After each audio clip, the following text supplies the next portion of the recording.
আপনারা হয়তো জানেন না, এই খাজার রেসিপিটিও অসাধারণ লাগে খেতে। 1 কাপ ময়দা অল্প তেল দিয়ে ভালোভাবে মাখিয়ে অল্প অল্প জল দিয়ে ময়দাটা মেখে রেখে দিতে হবে 20 মিনিট। আর একটি কড়াই 1 কাপ চিনি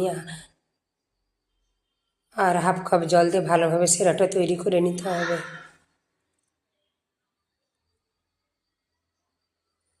সিরাটা তৈরি করা হয়ে গেলে 20 মিনিট পর ফিরে এসে আটাটাকে এইভাবে গোল গোল করে কেটে নিতে হবে।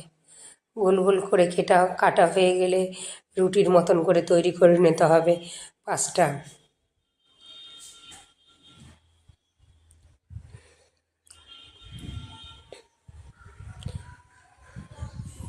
যেভাবে দেখানো যাচ্ছে ওইভাবে সিম করবেন।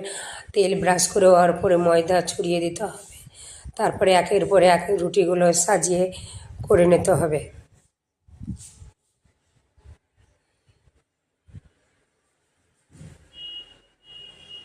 এইভাবে